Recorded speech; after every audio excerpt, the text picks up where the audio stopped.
What does an Aussie Christmas look like here in the Rashidi household? Today I'll be answering some questions that you've asked over on Instagram. So if this sounds interesting to you, stay tuned and give this video a big thumbs up because it really does support our channel. Don't forget to hit subscribe and tap that bell because our next video will be Christmas Day, and let's get into it. Whoa, oh, oh.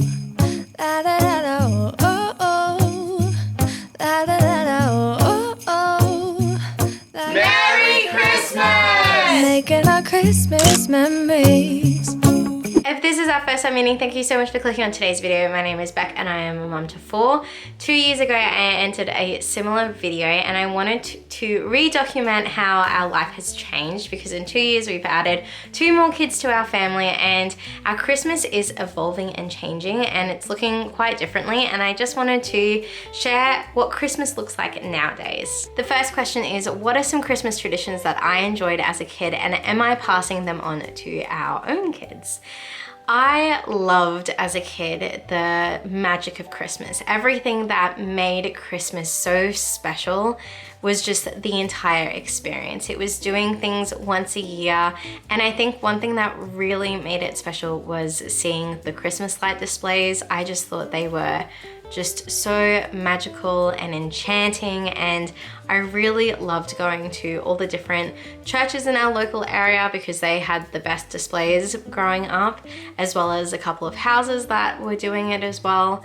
And I feel like that is one tradition that I've definitely passed on to our kids. We have seen Christmas lights every year for the last, I think, 3 or 4 years, and we make it a big spectacle.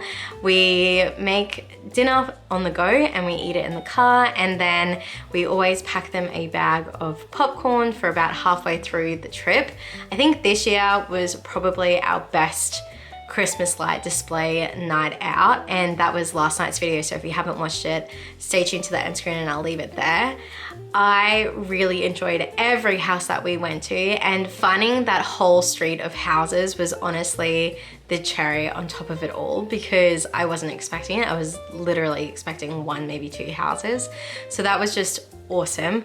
I did say to Michael in reflecting, I think the kids are now officially getting older where we can probably make them a treat bag where it might have some all natural lollies and maybe like a chocolate ball, like raw ball in there and stuff like that. So obviously we're not going to be loading them up with sugar on an already late night. That's going to hinder them from going to sleep. But I feel like our Christmases are just going to get better and better now that the kids are getting older. So next year at Christmas time, we're going to have, I think it's going to be an 18-month-old, a 3-year-old, a 5-year-old and a 7-year-old. Holy dooly. Hopefully it'll be the first year that we go Christmas light seeing and we don't have a little kid having a massive tantrum. Hopefully Eddie will be fine. The other Christmas tradition that I really loved as a kid was the fact that my mum would do so much Christmas baking with us, and that is something that we have carried on with.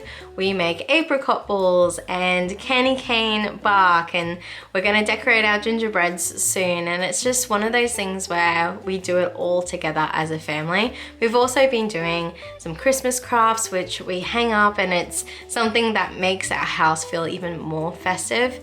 So these sorts of Christmas traditions, I really had fond memories as a kid, and I'm absolutely passing them on to my kids. How do we juggle all the family get-togethers? Now this has changed in the last couple of years.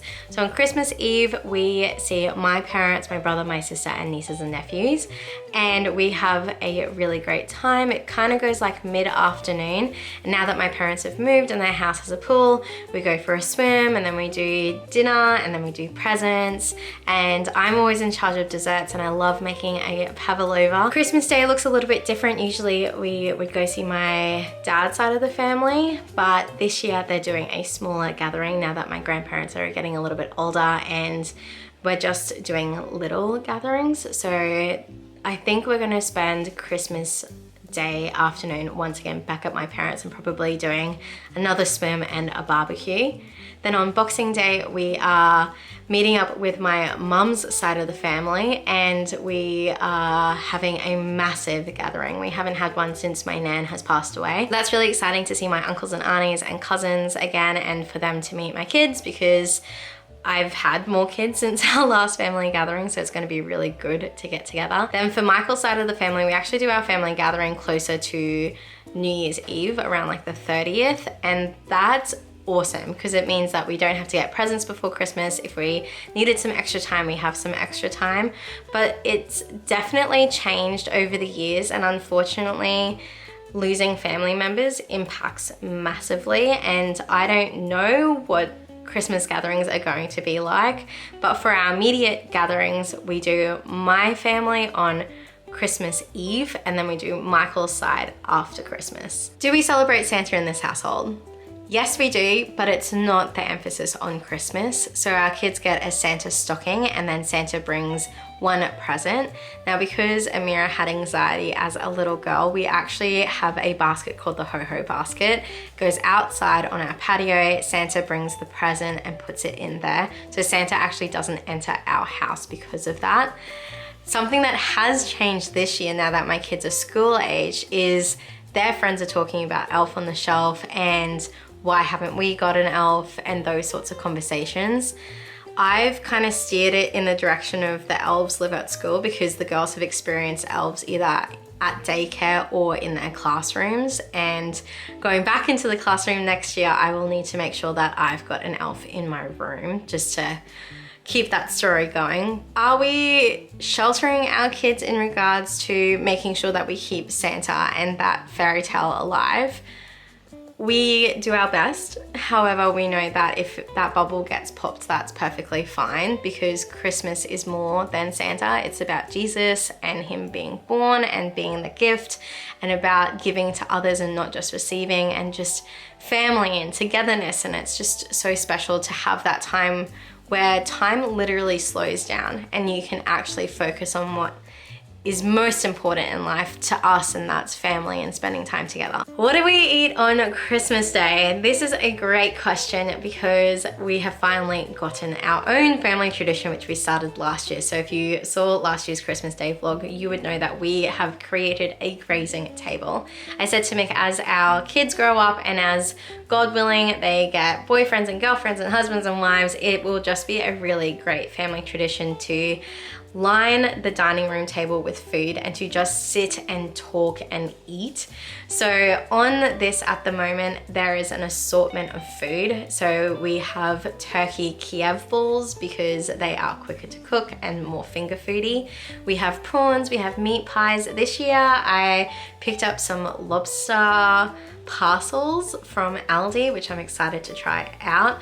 We then do cold meats like ham and salami and olives and cheese and crackers and pretzels, and then we have fruits and veggies. So we've got mangoes and watermelon and nectarines and peaches and cucumbers and carrots, and I also put a couple of dips out. It really is just a wide variety of food that we just sit and we munch and we eat, and it's something that I'm really excited that we started last year and we're going to continue on, because it's just finger foods. There's no big effort into putting it on. I'm not having to make a roast and stuff things and be on top of it, and for there to be any error where we don't have a good meal, because it's all little things and there's hardly anything that I'm actually cooking.